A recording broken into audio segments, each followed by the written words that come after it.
Halo Sobat Literasi, selamat datang di episode kali ini, yaitu podcast resensi novel yang berjudul tentang Mozaik-Mozaik Terindah. Sebelum kita ke topik, izinkan saya memperkenalkan diri.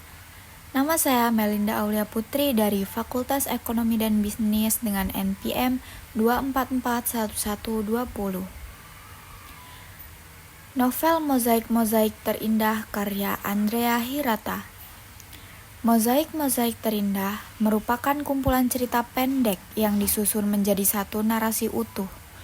Buku ini menyuguhkan kisah-kisah sederhana, namun penuh makna yang mengangkat tema kehidupan, cinta, keluarga, dan pencarian jati diri. Setiap kisah seperti sepotong mozaik yang ketika digabungkan membentuk gambaran besar tentang kehidupan dan maknanya. Penulis berhasil membawa pembaca masuk ke dalam dunia tokoh-tokohnya yang kebanyakan adalah orang-orang biasa dengan konflik batin dan dinamika emosi yang rumit.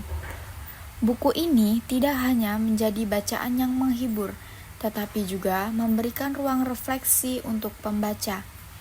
Dalam novel ini terdapat plot dan struktur narasi.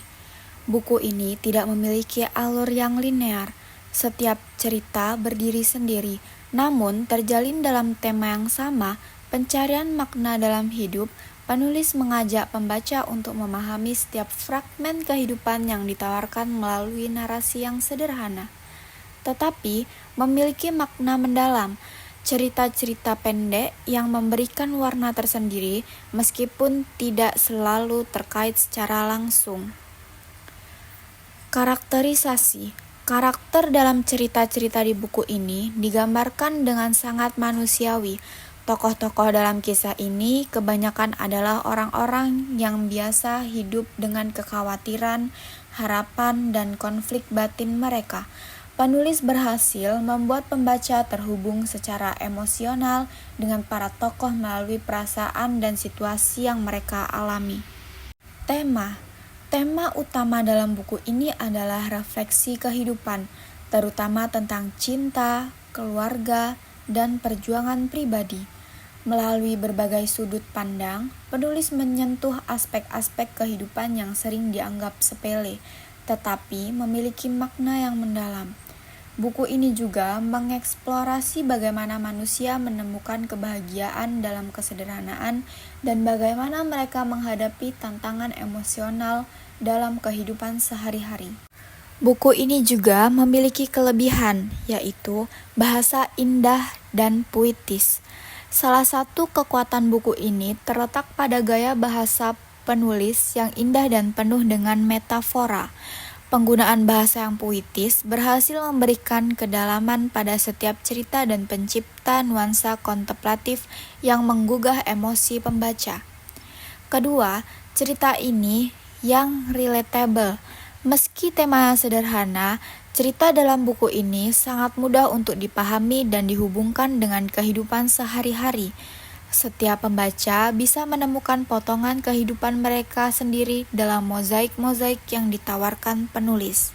Selanjutnya, kelebihan dalam buku ini yaitu refleksi kehidupan yang mendalam. Penulis berhasil membawa pembaca pada perenungan tentang hidup dan maknanya. Kisah-kisah ini memberikan perspektif baru dalam melihat peristiwa-peristiwa kecil yang seringkali terlewatkan dalam kehidupan. Buku Mozaik-Mozaik Terindah ini juga memiliki kekurangan, yaitu alur yang tidak linear dan terkadang membingungkan. Bagi pembaca yang lebih menyukai cerita dengan alur yang runtut, struktur buku ini mungkin terasa membingungkan. Karena setiap cerita berdiri sendiri, beberapa pembaca mungkin merasa sulit untuk menemukan benang merah atau keterkaitan yang kuat antar kisah. Kedua, kekurangan dalam buku ini yaitu minimnya konflik dan klimaks. Sebagai besar cerita, lebih fokus pada refleksi dan suasana batin tokoh, tanpa menghadirkan konflik yang signifikan.